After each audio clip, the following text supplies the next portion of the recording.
காலங்களில் அவன் வசந்தம் 100வது நிகழ்ச்சிக்கு உங்களை வரவேற்பதில் பெருமகிழ்ச்சி கொள்ளுகிறேன், பேருவகை எய்துகிறேன். வழக்கம்போல் முதலில் கவியரசருக்கு வாழ்த்து சொல்லி தொடங்குவோம். 6 நிகழ்ச்சி பண்ணலான்ட்டு முதல்ல சொன்னாங்க. முரளி சார் சொன்னார் 6 பண்ணி பார்ப்போமேன்னு. இப்போ 100க்கு வந்திருக்கு. அது 6லிருந்து 100 வரைக்கும் அவன் சொல் கூட வரும். 6லிருந்து 100 வரைக்கும் அவன் சொல் கூட வரும். அத்தனை உணர்ச்சியின் அடிநாதம் என அதுவே ஆண்டிருக்கும். வீறுகொண்டெழவும் விம்மி அழவும் விடாமல் முயன்றிடவும் விரக்தியில் தத்துவம் விரித்து சொல்லவும் வெற்றியில் பணிந்திடவும் மாறும் வாழ்வில் மாறாது அவனது மணிச்சொல் துணை வருமே. மலரால் மலையை களையும் வலு அவன் மந்திரச் சொல் தருமே. 100 தலைமுறை வாழும்படிக்கு நூற்றாய் கவியரசே, 100 தலைமுறை வாழும்படிக்கு நூற்றாய் கவியரசே, காற்று நுழையாயிடத்தும் நுழையும் உனது நுண்மை சொல்லழகே என்று கவியரசரை நாம் வணங்குகிறோம்.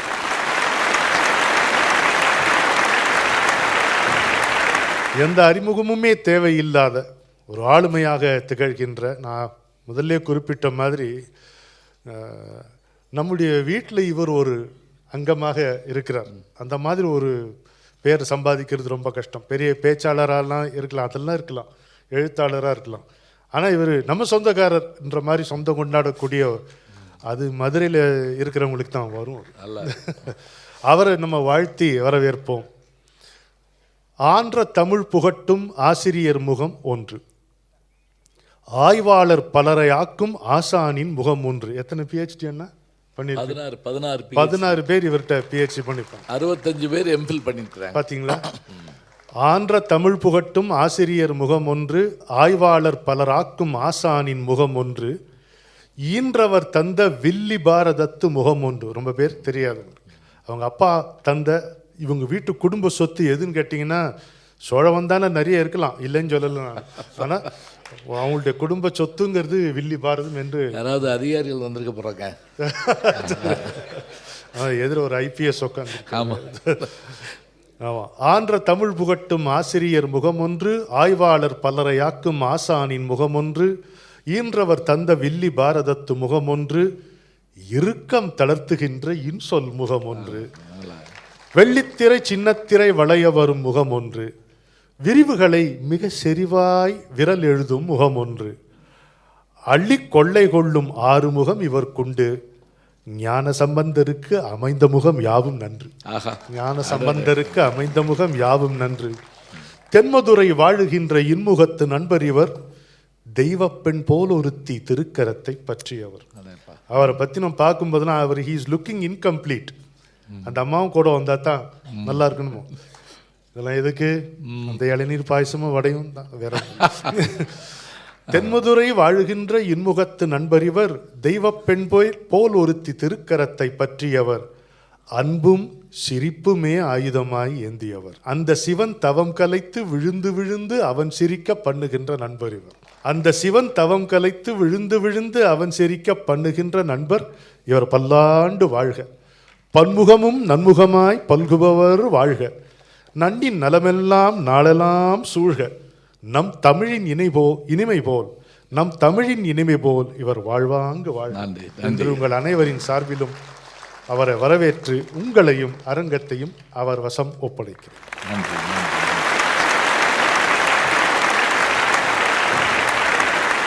பேச்சு வரவில்லைன்னு நான் ஒரு பேச்சுக்கெல்லாம் சொல்லலை. இவ்வளவு அருகில் உட்காந்து என்னை புகழ்ந்து கேட்டு நான் இது வரைக்கும் எனக்கு அனுபவம் இல்லை. எங்கேயாவது ஒருத்தர் கூட்டத்தில் இருந்து நல்லா பேசுகிறீங்கம்பாரு, அதுதான் நான் பெரும்பாலும் கேட்டிருப்பேன். ஆனால் அவர் எப்போ பேசுகிறாரு, எப்போ கவிதை அவரோட கைகோர்க்குதுன்னு நமக்கு தெரியாத அளவிற்கு ஒரு கவி சக்கரவர்த்தி போல திகழ்கின்ற ஐயா இசைக்கவி ரமணன் அவர்கள்.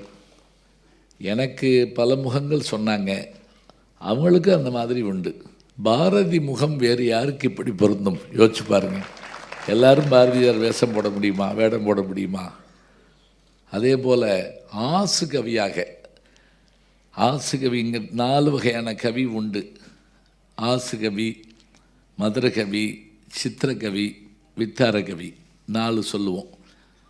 அந்த ஆசுகவின்னா ஸ்பான்டேனியஸ் ஓவர்ஃப்ளோ. அப்படியே அரசர் சபையில் புதுசாக ஒருத்தர் வந்தால் கூட அவரை பற்றி பாடுங்கன்னு சொன்னால் பாடணும். ஐயோ அவரை பற்றி தெரியாது, சிலபஸில் இல்லையேன்னு சொல்லக்கூடாது, உடனே பாடணும். அதுபோல் இனிமையுடையது மதுரகவி. அதே போல் சித்திரகவி படம் போட்டு நம்ம அதுக்குள்ளே பாட்டை அடக்கணும். ரதபந்தம், கோமுத்திரி பந்தம் என்று பல வகையான பாவகைகள் அதுக்குள்ளே வரும். வித்தாரகவின்னு ஒன்று உண்டு.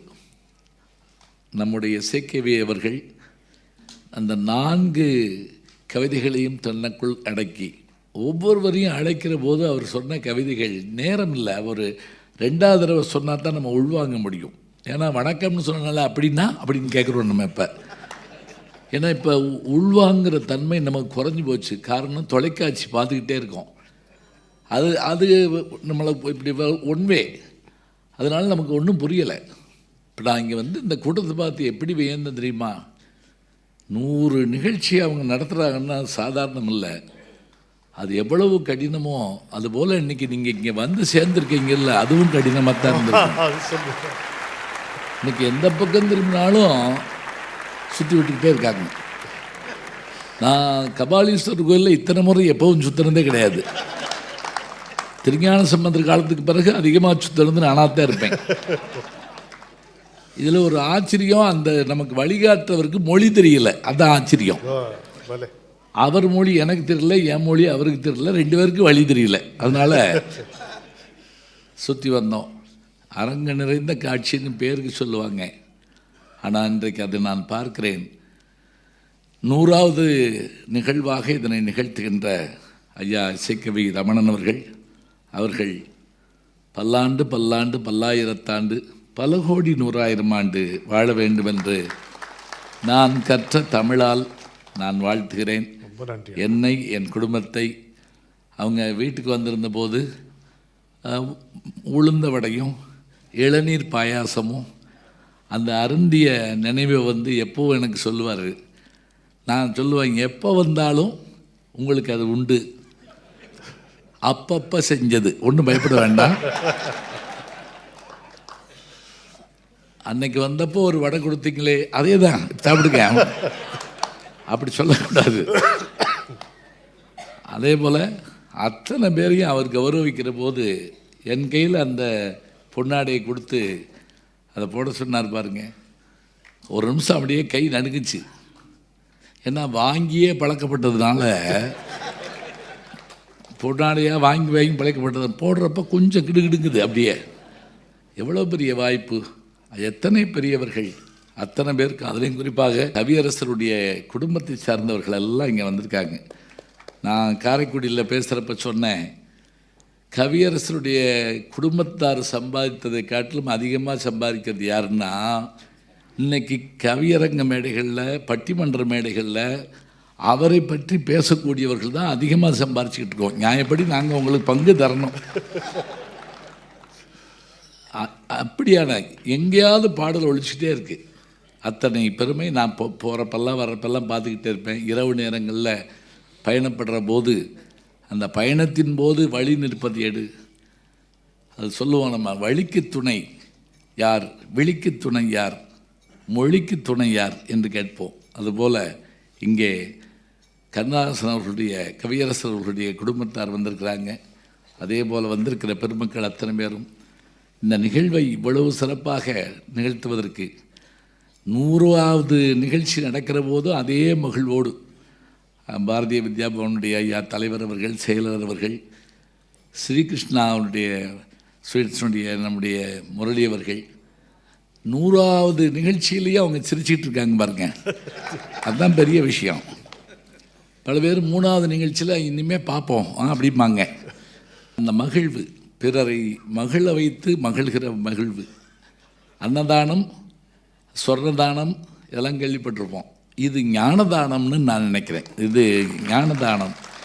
அந்த தானத்தை வழங்குகிற இசைக்கவியார் அவர்களுக்கும், அதற்கு உடன் நிற்கின்ற, துணை நிற்கின்ற பெருமக்களுக்கும் ஒரு வார்த்தை தான் சொன்னேன், இரவு புறப்படணும், நாளை எனக்கு மணநாள் அப்படின்னு சொன்ன உடனே அதை மறக்காமல் நினைவு வைத்து என்னை பாராட்டி என்னுடைய துணைவியார் அமுதாசம்பந்தன் அவர்களுடைய பெயரையும் சொல்லி வாழ்த்திய அத்தனை பெருமக்களையும் பாராட்டிவிட்டு, நான் ஒரு வாசகன் ரசிகன்.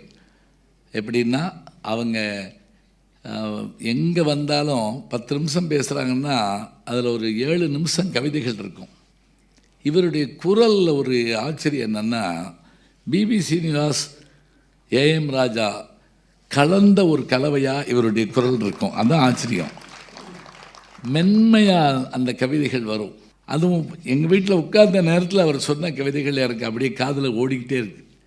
என்ன அழகாக மொழி வந்து நிற்கிது பாருங்க, சாதாரணம் இல்லை.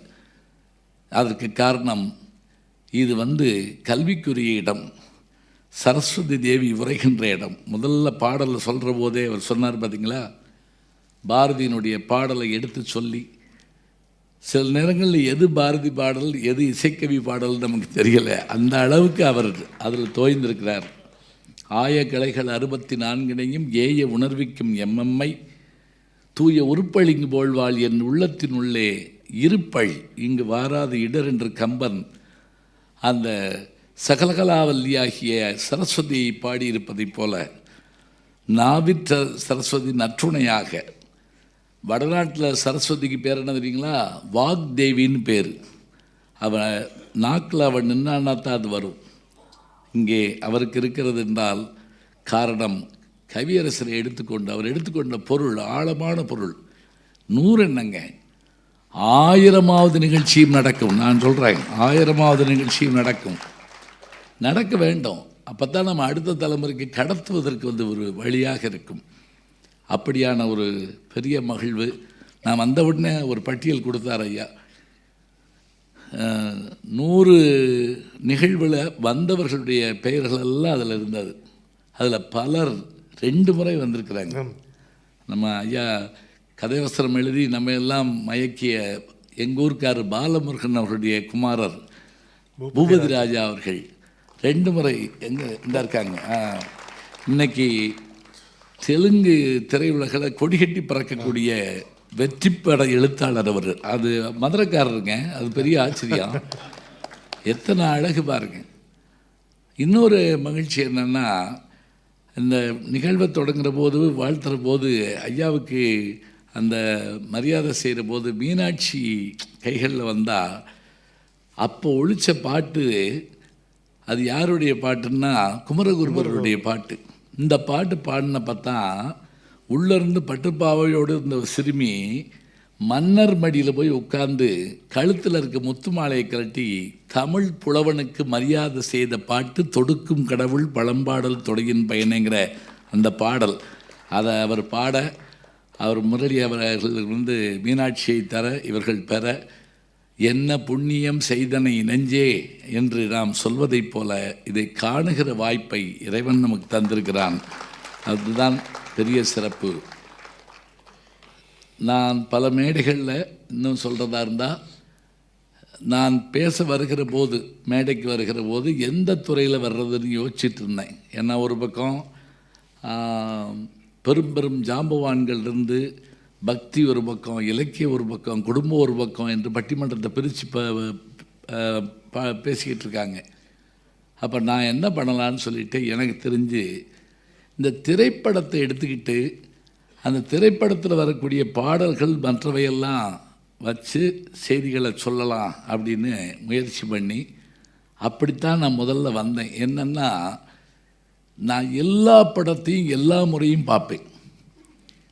அதில் ஒரு ஆச்சரியம், எங்கள் அப்பா தமிழாசிரியர் ஐயா சொன்னாங்கல்ல, அவர் வில்லிபாரதி எனக்கு தந்தார், உண்மைதான். ஆனால் சினிமா பார்க்கறது 5 வகையான பாவங்களில் ஒன்றுன்னு நினைக்கிறவர் அவர். அது மட்டும் இல்லை, நான் செகண்ட் ஷோ போயிட்டு வந்தால் மறக்காமல் முழிச்சிருந்து அலார வச்சு அடிப்பார் என்னைய. தூங்கிட்டோம்னா நாளைக்கு அடிக்க முடியாது, அரியர்ஸ் கிளைம் பண்ண முடியாது. அதனால் விழித்திருந்து அடிக்கணும். ஆனாலும் கூட கேட்பார், படத்துக்கு போவியா அப்படின்னு கேட்பார். அங்கே வச்சு போக மாட்டேன், மாறுற வரைக்கும் அப்படிப்பேன். ஏன்னா அடுத்த படம் வரணும்ல, அது வரைக்கும் போக மாட்டேன். இப்படி விடாமல் படம் பார்க்கக்கூடிய இயல்பு. பழைய படங்களில் எங்கள் ஊரில் ஒரு தேட்டர் இருந்தது, தாய்மானவர்னு அந்த தேட்டர்.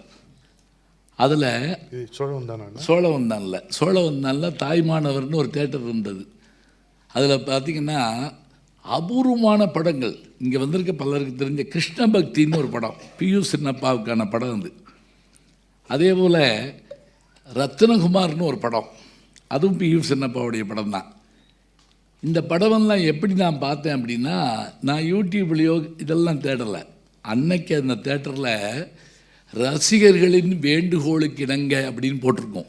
அந்த ரசிகர் வேறு யாரும் இல்லை, அந்த தேட்டருக்காரர் தான். அவர் படம் பார்க்கறதுக்காக என்ன பண்ணுவார்னா, அந்த படப்பெட்டியை வாங்கிட்டு வந்து கீழே ஒரு வார்த்தை போட்டுக்கிடுவார், அவ்வளோதான். அப்படியான பழைய படங்களை எல்லாம் பார்ப்பேன். தொடர்ந்து பார்த்துக்கிட்டே இருக்கிறப்ப நமக்கு தெரிஞ்ச துறையாக இருக்கட்டும்னு சொல்லி பாடல்களை பற்றி எடுக்கிறப்ப மதுரை ஒரு வரப்பிரசாதம் என்ன தெரியுங்களா, எந்த வீதியில் நீங்கள் பேசினாலும் நாம் படம் பற்றியோ மற்றவை பற்றியோ பேசுகிறப்ப ஒரு பிழை விட்டுற முடியாது. அப்போ ஐயாட்ட கூட நான் சொன்னேன்,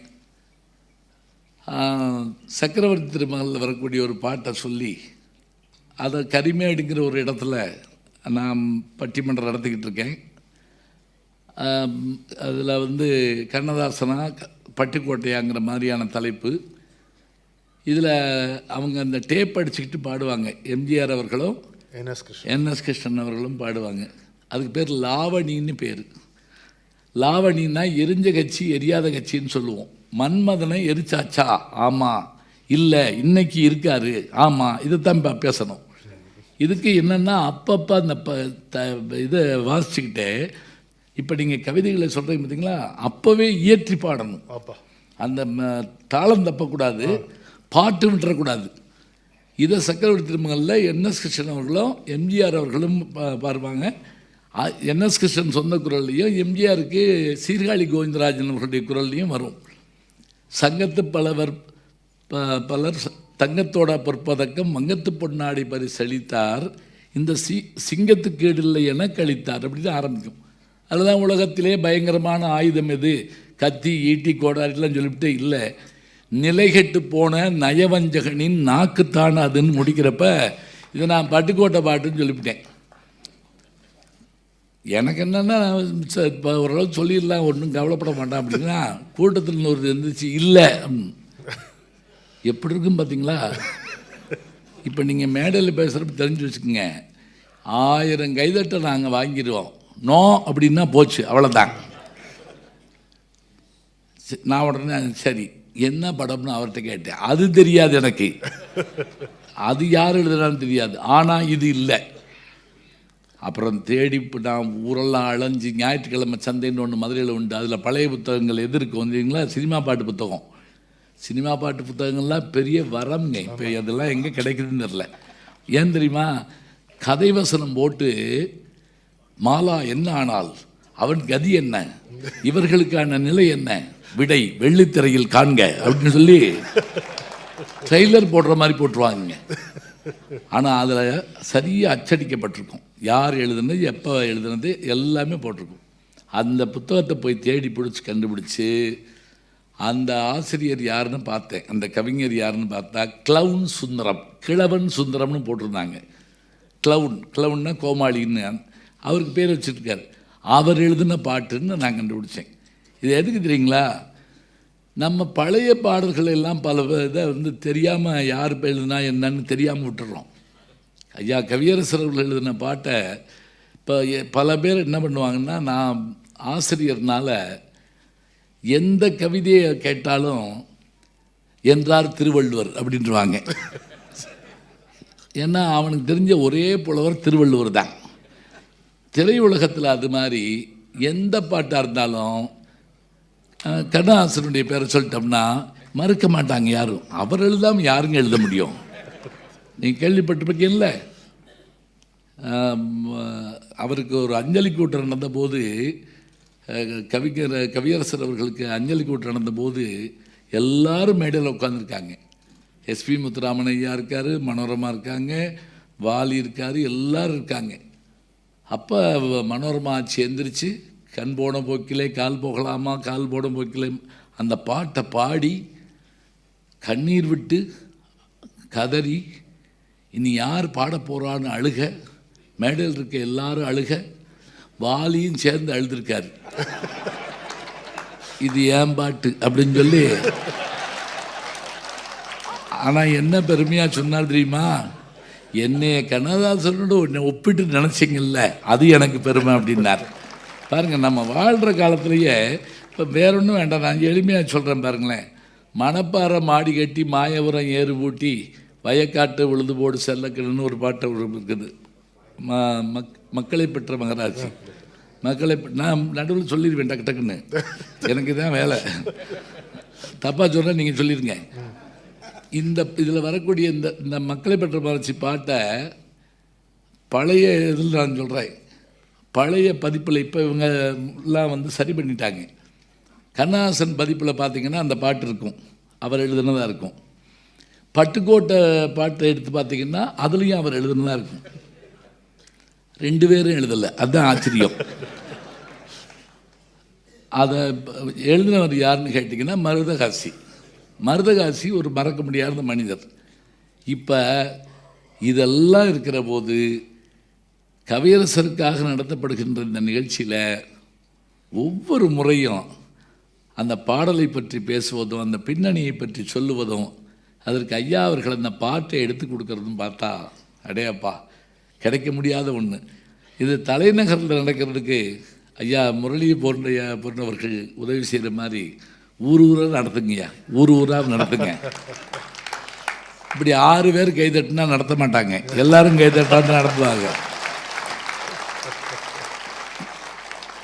ஏன்னா எல்லாருக்கும் கிடைக்கட்டுமே. நீங்கள் சொல்லுவீங்க இல்லை தொலைக்காட்சியில் பார்த்துக்கலான்னு. என்ன தான் காலண்டரில் வெங்கடாஜலபதியை பார்த்தாலும் திருப்பதியில் போய் பார்த்தா தானங்க நல்லா இருக்கும். நினச்சி பாருங்க, அந்தந்த இடத்துல போய் பார்க்கணுங்க, அதுதான் கிடைக்கும். ரொம்ப மகிழ்வான ஒன்று. கவியரசர்களை பற்றி இப்போ எனக்கு ஒரு சின்ன செய்தி சொல்லிட்டு போயிடலாம். ஏன்னா நான் ஒரு முறை நாச்சியாவரம் போயிருந்தேன், அவங்களுக்கு தெரியும். அதாவது திருப்பத்தூர்லேருந்து பிள்ளையார்பட்டி வழியாக காரைக்குடிக்கு போகலாம், நாச்சியாவரம் வழியாகவும் போகலாம். நாச்சியாவரத்தில் போய் நான் பேச போயிருந்தேன், பட்டிமன்றம். கண்ணதாசனுடைய பாடல்களில் அவருக்கு பெருமை சேர்த்தது காதல் பாடல்களா சமுதாய பாடல்களா, இதுதான் தலைப்பு. சின்ன ஊர், ரொம்ப சின்ன ஊர். இப்போ நீங்கள் நினைக்கக்கூடாது நாங்கள் போகிற இடமெல்லாம் இப்படி வரவேற்பாங்களாக்குன்னு. ஒரு ஆள் இருக்காது, நாங்கள் மட்டும் இருப்போம். அந்த ஊரில் போய் நாங்கள் பேசணும். 5 வீடு 10 வீடு தான் இருக்கும். அதில் 10 நிமிஷம் லேட்டாக போயிட்டா அதில் ஒருத்தர் ரொம்ப வருத்தப்படுவார். இப்போ தானியா 10,000 பேர் கலைஞ்சு போடாங்க, அந்த ஊரில் 100 பேர் கூட இருக்க மாட்டாங்க. 10,000 பேர் கலைஞ்சு போயிட்டாங்களா ஐயா? ஏன் எண்ணி பார்த்தா கூட 7 வீடு இல்லை. அங்கே போய் பட்டிமன்றம் பேசுகிறதுக்கு முடிவு பண்ணியாச்சு. மேடை போட்டாங்க, எல்லாம் ரெடி பண்ணிட்டாங்க. நான் கண்ணதாசன் பற்றி பேசுகிறப்ப ரொம்ப பயந்து ஏன்னா காரைக்குடியில் போய் பேசுகிறோம் இல்லையா, பேச போகிறப்ப ஒரு கட்டில் கொண்டு வந்து தூக்கிட்டு வந்து முன்னாடி போட்டாங்க. கட்டில் இது என்ன புதுசாக இருக்குது அப்படின்னு நினச்சேன் நான். நின்ற கோலம் இருந்த கோலம் கேள்விப்பட்டிருக்கோம், கிடந்த கோலம் என்னது அப்படின்னு. அதில் ஒரு வயதானவர் வந்தாருங்க. அவங்க சொன்ன மாதிரி 94 வயசு சொன்னீங்கல்ல, அவர் வந்து இப்படி நீட்டி நிமிர்ந்து படுத்து இப்படி தலைக்கு வச்சுக்கிட்டு அப்படின்னார். எனக்கு இப்படி ஒரு மரியாதை நான் எங்கேயும் கேள்விப்பட்டதில்லை. அவர் யாருன்னு கேட்டால் அவர் தான் கவியரசருடைய சகோதரியினுடைய கணவரா, மாமாவா. அவர் அவங்க வீட்டில் கொஞ்ச நாள் இருந்திருக்காரு. அவர் ஒரு பத்திரிகையை நடத்தியிருக்காரு. அந்த பத்திரிகையில் கவியரசர் அவர்கள் பாட்டு எழுதியிருக்காரு. இந்த காலை குளித்தெழுந்து கருஞ்சாந்து பட்டும் வைத்து கருணாக பாம்படமே கருங்குந்தல் பின்னலிட்டு பின்னாடி ஒரு படத்தில் வந்து அதை வந்து வச்சுருப்பாங்க, சரணம் மாதிரி வச்சுருப்பாங்க. இப்போ இவர் யாருன்னு நான் கேட்ட உடனே அவர் தான் இவர் யார், அவருடைய சகோதரனுடைய வீட்டுக்காரரு. இவங்க வீட்டில் தான் அவர் கொஞ்ச நாள் இருந்தார்.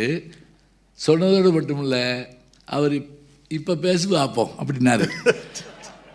ஏன் தெரியுமா, நமக்கு யாராவது பக்கத்தில் நின்று பார்த்தா நம்ம பேரையே தப்பாக எழுதிவிடுவோம் தெரியுமா உங்களுக்கு. பக்கத்தில் நின்று பார்த்து எட்டி பார்த்தாங்கன்னு வைங்க, போச்சு. ஆனால் அவர் ஒவ்வொரு செய்தியாக சொல்ல சொல்ல சொல்ல அவர் கைதட்டினதும் எந்திரிச்சு உட்கார்ந்ததும் இரவு 1 மணிக்கு பட்டிமன்றம் முடிகிற போது, இதெல்லாம் நீங்கள் நம்ப மாட்டீங்க, எங்கள் ஊர்களெல்லாம் பட்டிமன்றம் கிடையாது, 10 மன்றம், 10 மணிக்கு தான் ஆரம்பிப்போம். அப்போ தான் எல்லாம் வருவாங்க. 1 மணிக்கு முடித்தாலும் சரி, என்ன அதுக்குள்ளே முடிச்சு விட்டீங்க, என்ன வள்ளி திருமணத்தில் விடியற்கால வரைக்கும் நடக்கும். இப்போ வந்து அவர் என்ன பண்ணார்னா, என்னை இப்படி கட்டி தழுவிட்டாருங்க. நல்ல செய்திகளை அருமையாக சொன்னீங்க, உங்களுக்கு பாட்டு வராதா அப்படின்னு கேட்டார். ஆமாங்க, ஞானசம்பந்தன்னு பேர் தானே தவிர பாட்டு வராதுன்னு. சரி பரவாயில்ல, பாட பழகிங்க, ரொம்ப நல்லா இருந்தது. நான் பெற்ற விருதுகளில் பெரிய விருதாக நான் கருதியது அதை, இது நேரம் நடந்ததுங்க, அப்படியே நடந்தது. இதில் எதையும் நான் கூட்டி குறைச்சி சொல்லலை. என்ன எதுக்காகன்னு கேட்டால், இங்கே உட்காந்துருக்க கண்ணாசன் ஐயா அவளுடைய குடும்பத்தாருக்கெல்லாம் என்ன வேலையாக இருக்குது அப்படின்னா, போகிற வர்ற ஆளெல்லாம் போன வாரம் கண்ணாசனை சந்தித்தேன். அவர் இந்த பாட்டு எழுதுகிறப்ப அவர் என்கிட்ட இந்த யோசனையை கேட்டார். இப்படி சொல்ல ஆரம்பிச்சதுனால இவங்க மறுப்பு விட்டுக்கிட்டே இருக்கு. எப்பா அவர் அப்போ இல்லைப்பா, அப்போ அவர் வரலப்பா அப்படின்னு சொல்லிக்கிட்டே இருக்க வேண்டியிருக்கு யூடியூப்பில். இது இவங்க சொல்கிறது உண்மை இல்லை. ஏன்னா அவங்க கண்ணாசனை பார்த்து, இந்த நீங்கள் இன்றைக்கி இருக்கக்கூடிய இதுகளை படித்து என்ன ஆகி போச்சுன்னா, அது கேட்டதாக தான் இருக்கே தவிர அவங்க படிச்சுதா இல்லை. உதாரணம் சொல்கிறதா இருந்தால், அப்படியே கூகுளில் நம்ப முடியாது. மாதா பிதா குரு தெய்வம் பழசு, மாதா பிதா குரு கூகுள் தெய்வம் புதுசு, அப்படி வச்சுக்கோங்க. ஆனாலும் அதுலேயும் பிழை இருக்குது. நம்ம தானே சேர்க்குறோம், அதில் பிழை வந்துடுது. வாவேஸ் ஐயர் பெட்ரோல் பல்கில் வேலை பார்த்தாருன்னு எழுதிருக்கேன். என்ன இது என்னத்தை சொல்கிறது, இதை போய் மேடையில் முழங்கிட்டு இருந்தால் என்ன ஆகும்? பிழை வந்துடக்கூடாது. எத்தனையோ நேரங்களில் அந்த மாதிரியான நிலை வந்தால் நாம் வந்து என்ன செய்யணும்னா, மறுக்கிறதா என்னங்கிறதையும் பார்க்கணும். எனக்கு ஒரு வாய்ப்பு என்னென்னா, நான் கல்லூரியில் படிக்கிறப்ப கவியரசர் அவர்கள் ரீகல் திரையரங்கம்னு மதுரையில் இருக்குது, இப்போ தங்க ரீகல் வச்சுட்டாங்க. ஆங்கில படமாக வரும். அதில் ஒரு ஆச்சரியம் என்னென்னா, படம் பார்த்து வெளியே வந்து பேரை படிச்சுக்கிடுவாங்க எங்கள் ஊர் ஆளுக. என்ன படம் பார்த்தோம்னு சொல்ல தெரியாது இல்லையா.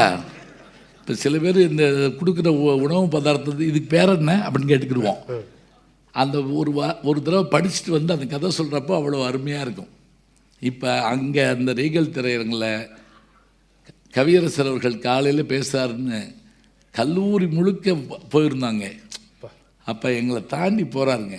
அந்த பட்டு ஜிப்பா, பட்டு வேஷ்டி, பட்டு சட்டை, அந்த ஆகிருதியான உடல், அந்த பெரிய நெற்றி, அப்படி போகிற போது இங்கே நம்ம கோகலே ஹாலில் தாகூர் நடந்து போன போது ஒரு கவிதையே நடந்து போனது போல் இருந்தது என்று கல்கி அவர்கள் எழுதுவார்கள். இங்கே ஆர்மேனியன் ஸ்ட்ரீட்டுன்னு ஒன்று இருக்குது, அதில் கோகலே ஹால்னு ஒன்று இருக்குது, கோகலே அரங்க. அதில் அவர் போகிறப்ப தாகூர் வந்து அங்கே பேசியிருக்காராம். தாகூர் தெரியலையா, நின்றுட்டு நம்ம தெரியாத பேசிட்டு போயிடக்கூடாது. தேசிய கீதத்தை எழுதியவர். எதுக்கு சொல்கிறேன்னா, இந்த வினாடி வினாக்களில் பாதி சரியாக சொன்னால் கூட மார்க் போட்டு விட்ருவாங்க. ஒரு வாத்தியார் கேட்டிருக்காரு, தேசிய கீதத்தை எழுதியவர் யார்? சர்மிளா டாகூர் அப்படின்னு இருக்கா. அவன் 5 மார்க் அவனுக்கு. தாகூர்னு போட்டான்ல, ரவீந்திரநாத் தாகூர்னு அல்ல. டெலிஃபோனை கண்டுபிடித்தவர் யாருன்னு கேட்குறேன், காலிங் பெல் அப்படிங்கிற ஒருத்தன். அவனுக்கு மார்க் போட்டேன், ஏன்னா பெல்லுன்னு வருது இல்லையா, கிரகாம் பெல் தான் உண்மையிலேயே இருக்கட்டும். அதனால் இப்போ நம்ம இங்கே இந்த நிகழ்ச்சியில் பார்த்தபோது ஒரு நாளைக்கு நம்மளும் போய் இதில் உட்காந்து பேசணும் அப்படின்னு நான் பல முறை நினச்சிருக்கேன். அந்த ஆசை இன்றைக்கு 100வது நாளில் நிறைவேறி இருக்கிறது.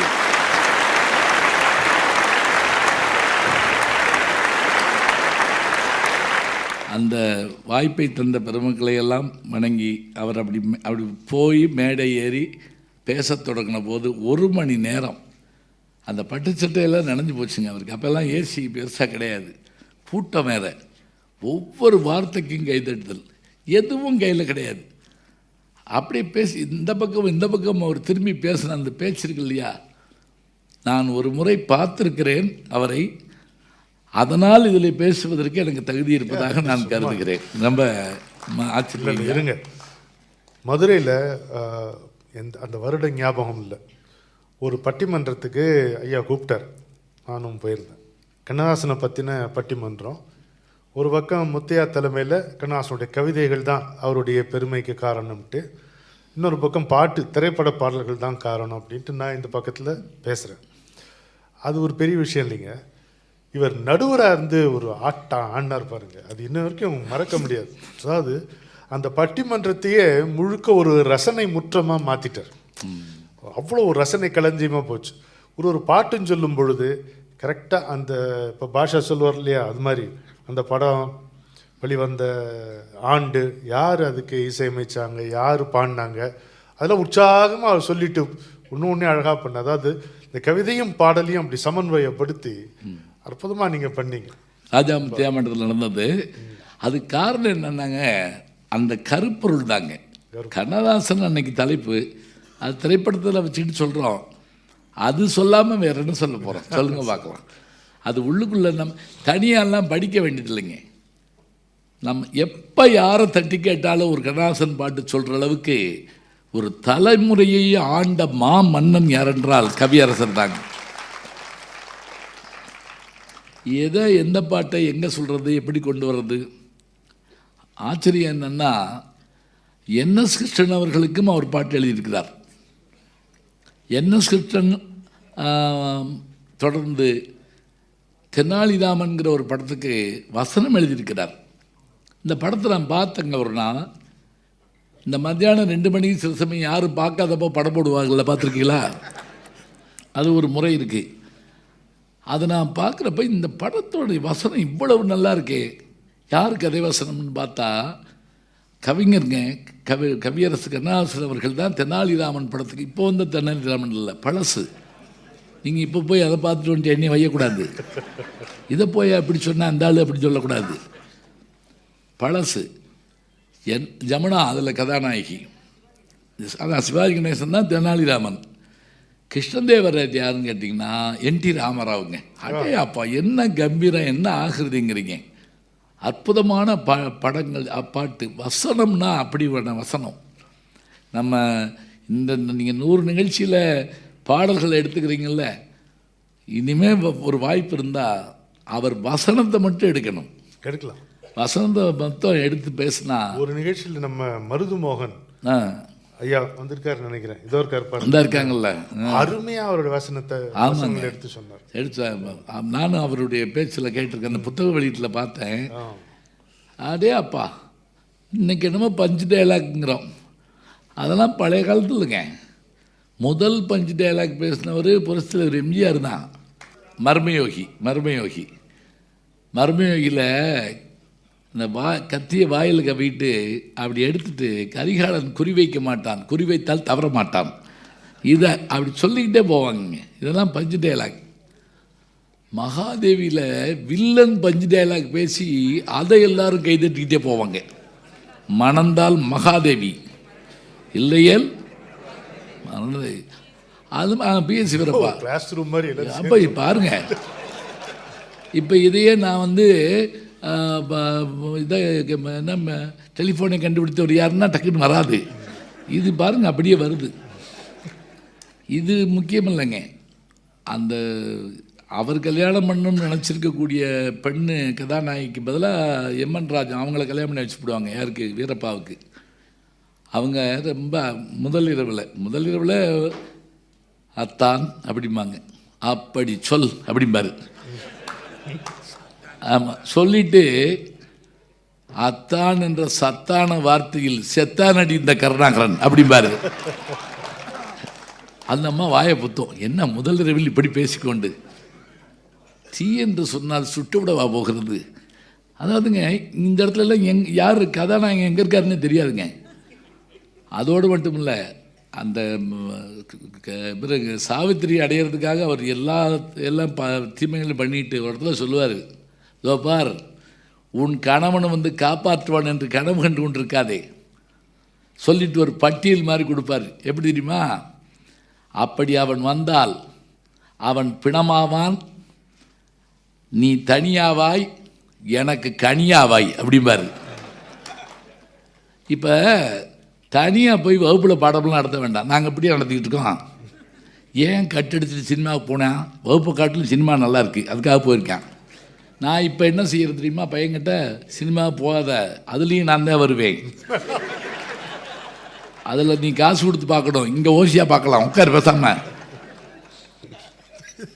வசனம் அப்படி இருக்கணும். அதே மாதிரி நகைச்சுவை வசனத்தை எப்படி சொல்லணுங்கிறதே ரொம்ப அழகுங்க.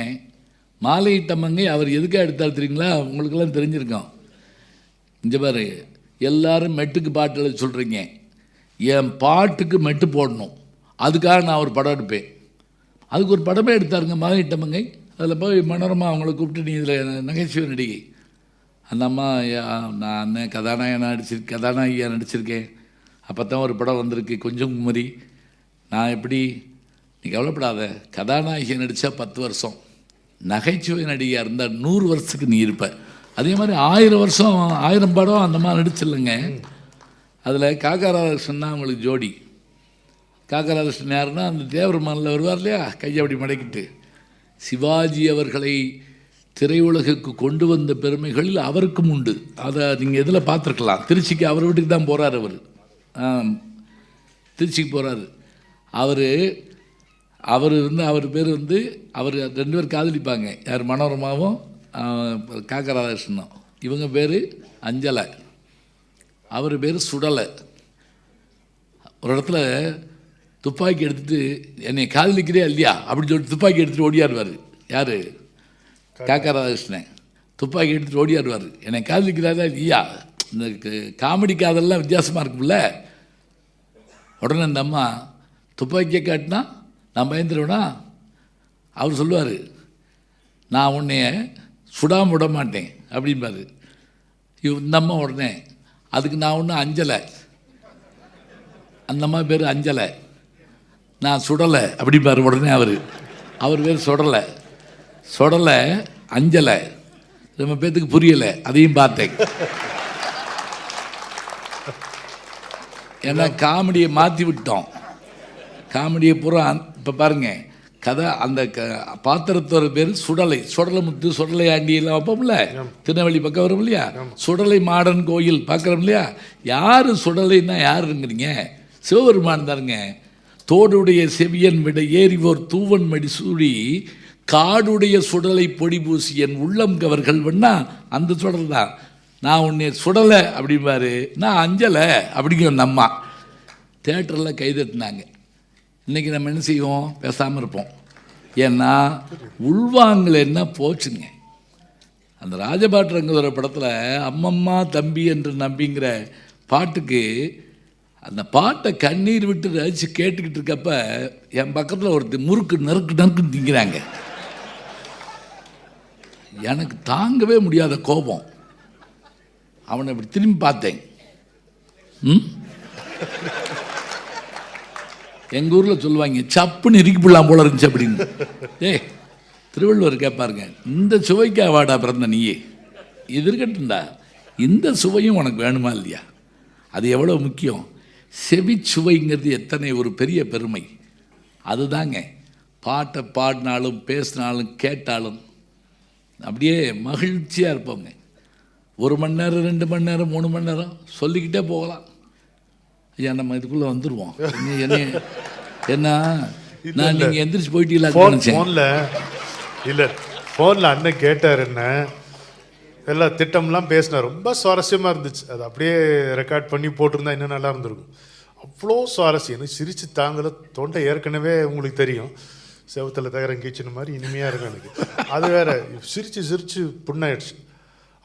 அப்போ இதெல்லாம் சரிதானா? என்ன ரமணன் சார், காலையில் 4 மணிக்கு வீட்டுக்கு போயிடுவோமா என்னார். நிகழ்ச்சியை முடிச்சிட்டு. ஏன்னா நான் அவ்வளோ இருக்கும்னு நினச்சேன், அவ்வளோ செய்தி சொல்ல போகிறோம் அப்படின்ட்டு. அவ்வளோ சொன்னார். அது ஒரு டாக்குமெண்ட்டே பண்ணலாம் நீங்கள். ஆமாங்க. அது ஒன்றும் இல்லை, நான் பண்ணுறதை பற்றி இல்லை, நான் சொல்கிறதுக்குள்ளே வேற ஆள் சொல்லி பேர் வாங்கிட்டு போயிடும். எனக்கு அதான் பெரிய கஷ்டம். நீங்கள் நம்புறீங்களோ இல்லையாங்க, வாங்க சிரிக்கலாம்னு நான் ஒரு கேசட் போட்டேன் 91 92. 1 மணி நேரம் நகைச்சுவை ஜோக்ஸை கேசட்டை எடுத்து பதிவு பண்ணி வெளியிட்டேன்.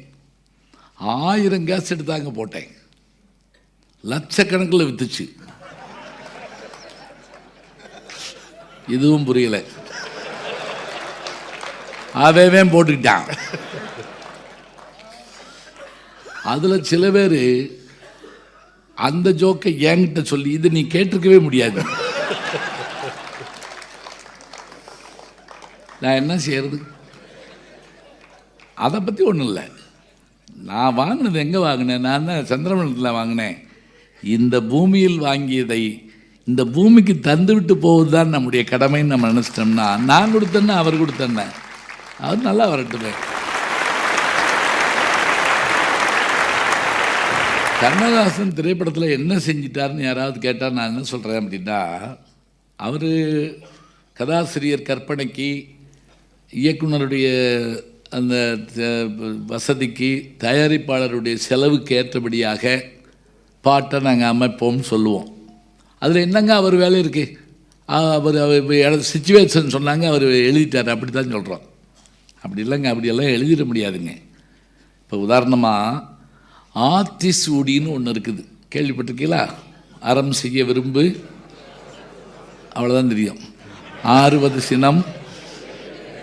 இதை நீங்கள் சொல்லிக்கிட்டே வந்தீங்கன்னா, நம்ம வீட்டு பிள்ளைக்கு சொல்லிக் கொடுக்க, அறம் செய்ய விரும்ப இப்படி சொல்லிட்டே வந்தீங்கன்னா எழுத்து பூரா ஆனா அவன்னா, அதுதான் ஆத்திசூடி. உயிரெழுத்து முழுவதையும் அப்படியே கொண்டு வந்து வச்சுருப்போம். இந்த இதில் வந்து ஆத்திச்சூடிங்கிறாங்க, இல்லை இச்சு இல்லை, ஆத்திசூடி தான், இச்சு இல்லை. பலருக்கு வந்து பிழை திருத்தினாலும் புரிஞ்சுக்கிற மாட்டேங்கிறாங்க. இப்போ ஒன்றும் இல்லை, கல்யாண பத்திரிக்கையில் திருவளர் செல்வன் அப்படி தான் போடணும், இச்சு போடக்கூடாதுங்க. ஒருத்தர் காமிச்சார் என்கிட்ட, நான் அப்புறம் ஐயா இது போடக்கூடாதுங்க அப்படின்னேன். என்ன அப்படி சொல்லிட்டீங்க? ஐயோ வாங்க, என்னை ப்ரெஸ்ஸுக்கு கூப்பிட்டு போயிட்டார். அங்கே போய் என்ன ஐயா இச்சு போடக்கூடாதுங்கிறாரு அப்படின்னாரு. அவர் உடனே அப்படின்ட்டு ஒரு ஃபைல் இறக்குனார். 40 வருஷமாக இச்சு போட்டுக்கிட்டு இருக்கேன். நான் சொன்னேன், ஐயா இது வந்து வினைத்தொகையா, வளர் செல்வன், வளர்கின்ற செல்வன், வளரப்போகிற செல்வன், ஒற்று மிகாது, ஊறுகாய், ஊரினகாய், ஊருங்காய், அதனால் இக்கு வராது. ஊருக்காய் சொல்ல மாட்டோம்ல, இச்சு வராதியா. வரும்யா, 40 வருஷமாக அடிக்கிறேன், என்ன இப்போ கண்டுபிடிச்சிட்டீங்க நீங்கள்? அப்புறம் நான் யோசித்தேன், கல்யாணம் தானே, இச்சு இருந்தால் பரவாயில்லன்னு விட்டுட்டேன். இது புரியலன்னு என்கிட்ட வந்து கேட்காதீங்க.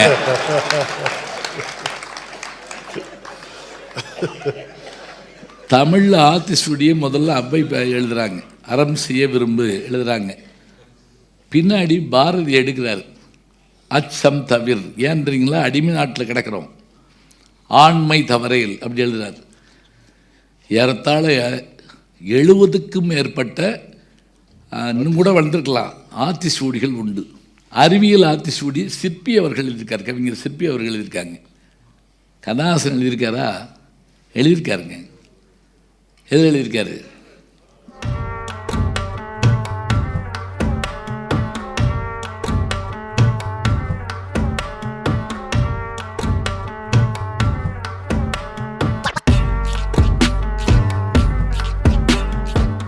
நாளும் நல்ல தமிழ் கேட்க முனைவர் ஞானசம்பந்தம் அவர்களின் கேளுங்கள்.